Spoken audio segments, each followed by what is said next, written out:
magandang araw sa inyo.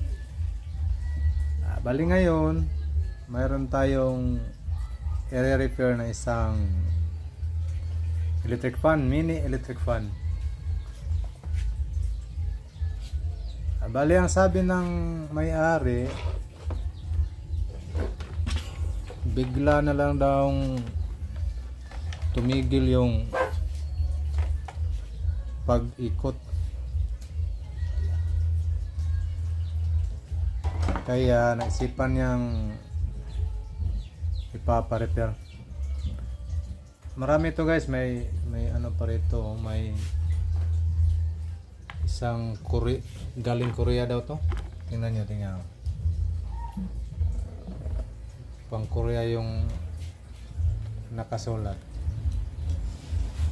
Tapos itong maliit yung unahin natin guys, itong mini electric fan.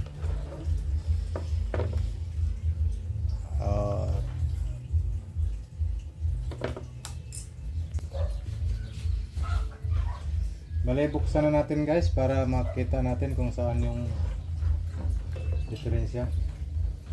Ay, bago pala natin buksan, i-test muna natin itong yung speed switch nya at saka dito, mula dito sa AC cord plug. Lagay lang natin itong set lang natin itong tester natin sa continuity, bali dito sa resistance, dito sa 20k yan. Tapos yung isang test rod lagay natin dito sa isang linya ng AC. Supply natin mula saksakan, yung isa sa kabila naman. Tapos pipindutin natin yung speed switch kung may function siya. Kung may function, ibig sabihin buo pa tong linya na to papuntang speed switch. Pindutin natin yung number 1. Tingnan natin kung may reading. Wala siya guys, wala. Tapos yung number 2 wala rin. So buksan natin guys para makita natin kung saan yung problema nito. Okay guys, ito na guys, na bukas na. So ang gagawin natin, basic muna para hindi tayo sakaling dito lang sa cord yung diferensya, hindi na tayo gagawa ng hindi muna tayo magbukas dun sa taas, sa ilalim. Ito yung isang test rod, ilagay natin dito sa isang linya ng AC cord plug. Tapos hanapin natin yung karugtong nito kung meron. Ito, dalawa lang ang pagpipilian. Ito ilapit.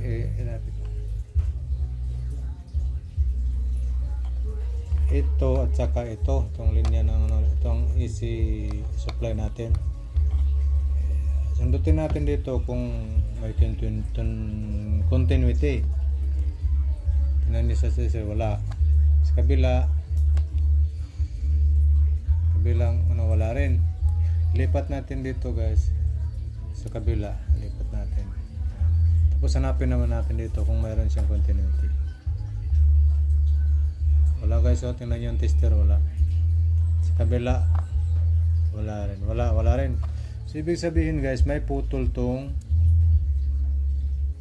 itong AC cord plug na to, may putol to. So ito ang suyurin natin kung asan yung putol nito. Baka dito lang yung problema nito sa saksakan lang.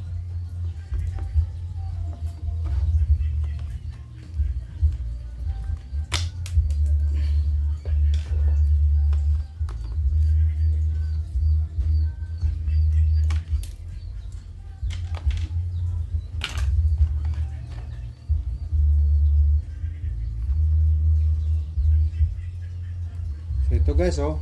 Ito may nakita ko rito, putol. Oh, yan.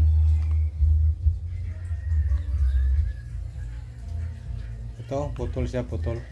Putol yung AC cord natin. So, ang gagawin natin, putulin na lang natin ito tapos idugtong.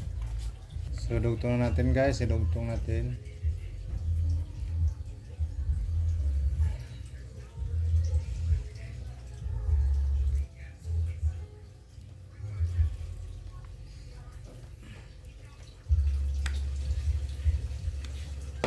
Tapos lagyan natin ng tape para safety.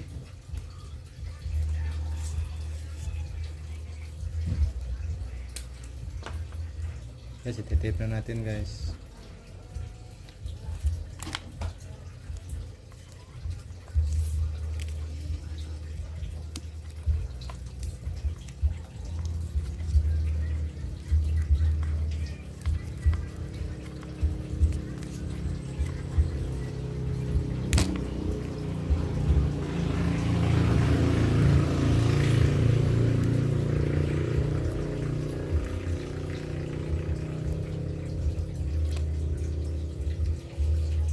Tayo lang muna natin, titip lang natin to ulit mamaya pag halimbawang ito lang yung problema.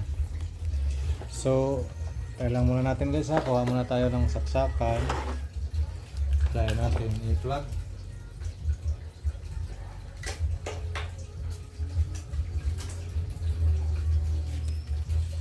Ito guys, kuha muna tayo ng saksakan guys. Yun na yun.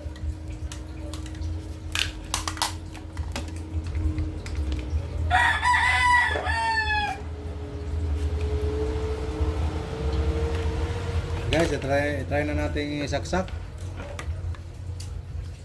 Ay, bago muna i-test muna natin tong ano para makita nyo may power talaga. Lagay natin dito sa AC.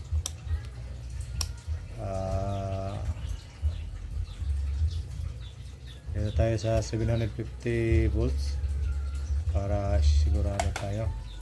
Tapos i-test natin to kung ilang voltahe. Oh, mayroong 219 volts guys ha. Okay. Tapos isasaksak natin tong electric fan natin. Tingnan natin kung gumana siya. Nandito lang sa saksakan yung sira. Pindutin natin yung number 1 kung ikot siya. O yan na guys. Umikot guys. Nasa saksakan lang pala yung problema. Yung number 2. Ayan, lumakas. Wala nang init.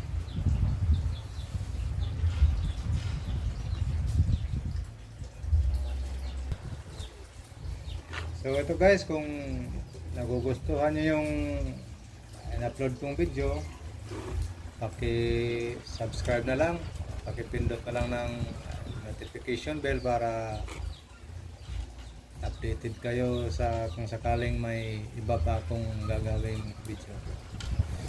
Okay guys, salamat ulit guys.